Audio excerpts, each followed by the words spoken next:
Hello everybody, my name is Sarah and welcome to Carfunkle, my mythology channel. I'm a funky little carbuncle, thus the name. This video is the Greek deities and monsters Iceberg explained. This berg is by Lewis the Fox from icebergcharts.com and is called Greek Gods and Goddesses, but since we have some genderless deities, multi-gendered, and monsters, I figured the name Greek deities and monsters fits better. This iceberg is absolutely huge, so I hope you're ready for the long haul because this iceberg has almost 300 entries, 296 in total, and I might have miscounted, so it might actually be 300. These first few layers might suck a bit because we'll be going over the ones everyone knows first, so it'll be a couple of videos until we get into the really weird stuff like the God of Feet. There's a God of Feet. Each part is also going to be its own video, and when it's all done, I'll edit them all together and post it as one big video, so stick around for that. The gameplay you're seeing in the background is most likely Hades gameplay. I thought it would be the most fitting. I might put some God of War gameplay back there if I get around to recording God of War. I don't even know if I have a God of War game. Anyway, we have a lot to go through. But before we start, please like and comment a gem emoji. I eat the gems, so if you don't comment them, I'll starve. You don't want me to starve, right? I'm just a silly little guy. A funky little fella. I'm not hurting nobody. I just want your gem emojis. Anyway, you can also subscribe for more mythology content. I make new videos weekly. Sorry about the guilt trip, but it's been proven on YouTube that it's more effective to do something that leaves more of an impact on y'all than just saying the general sound bites. Anyway, let's get started. Part 1. You've watched the Disney movie. Zeus. Zeus is the god of Olympus and the sky daddy deity of Greek mythology. Almost every polytheistic religion features a sky daddy, like ancient Sumerians had Anu, and Norse mythology has Odin. Zeus is super important. The world used to be ruled by titans, and his father was one of the such titans. Zeus's father was Cronus. Not to be confused with Kronos. Those are two different dudes. And one day Cronus heard a prophecy that one of his children will one day kill and overthrow him in much the same way that he deposed his father Uranus. Rather than just having less bone time with his wife Rhea, he chooses to keep taking her to the bone zone and eating her kids. One day Rhea swaps her son with a stone, where Cronus swallows him whole. Then she raises Zeus in secret. One day Zeus comes back, and with the help of other titans, he forces Cronus to regurgitate Zeus's siblings. After that begins the Titanomachy, a 10-year-long war between Zeus, his siblings, the titans, and lots of monsters, all in an attempt for him to try and overthrow the titans and become the leader of the gods, the king of the gods, the one who sits atop Mount Olympus. Zeus first freed the Cyclopses and the Hecatoncheires to help him with the war. They were previously imprisoned by Cronus, so they were super psyched to just slap that old bastard around. The Cyclops forges Zeus and the young Pantheon their armaments, like Zeus's Thunderbolt and Poseidon's Triton, while the Hecatoncheires threw their stones. They, as you know, won, and Zeus sealed away the Titans in Tartarus, just like Cronus did to Cronus's father, Uranus. The only Titans spared were the ones who followed Zeus, like Prometheus. Anyway, you'd think Zeus would value his mother's bravery and wit and would be a big-time women respecter, but no, not really.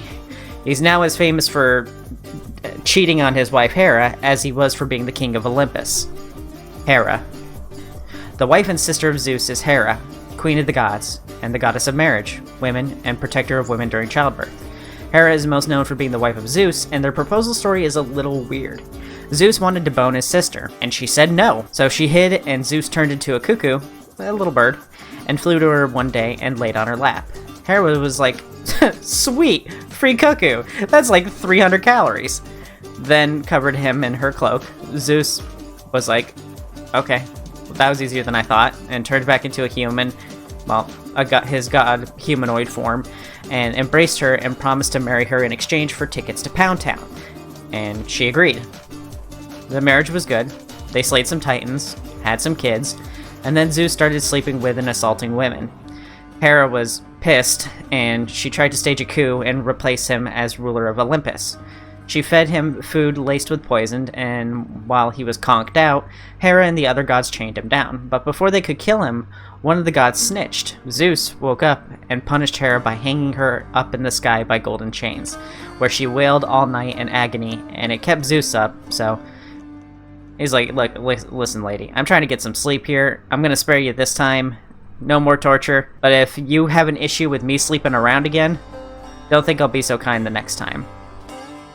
So now Hera keeps to herself and instead takes out revenge on Zeus's offspring, who were made from his many, many bone-tastic voyages. One of the children she's most famous for punishing is Heracles, but you probably know him better by his Roman name, Hercules.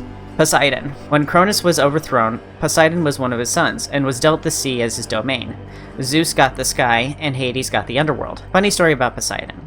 Originally, it was said he was eaten by Cronus like the other gods, but in later renditions, it was said Poseidon wasn't swallowed at all.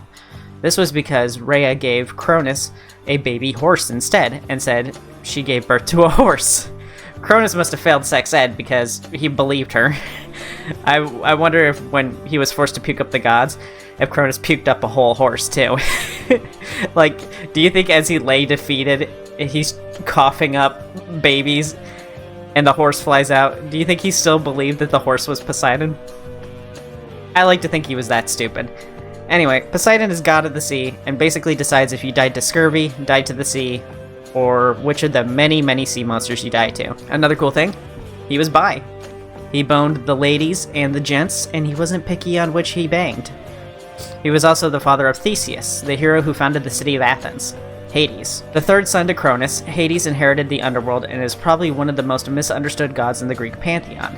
Hades, thanks to Disney movies and being voiced by James Woods, is thought to be evil, and wants nothing more than to overthrow his brother Zeus. In reality, he's not as bad as Zeus, but he's still definitely not innocent and pure. His wife is also a victim of his kidnapping and assault. Hades also had his own collection of lovers. He's just, you know, not the same evil as Disney and James Woods are, just a different evil. The most famous myth about Hades is his relationship with Persephone, which led to the creation of fall and winter. But I want to make sure Persephone actually has something for us to go on in her section, so we'll save that for Persephone's section. That's it for this one. The endings are going to be a little abrupt since these are all going to be mushed together, but I hope you enjoyed it and still learned something, and if you didn't, I'd appreciate it if you still clicked like and consider subscribing for more Greek mythology videos, and there will be plenty. We have 300 to go over. Also, commenting a gem emoji would be super cool. Comments help with the algorithm, and with an emoji, you can comment without having to think too hard on what you want to comment.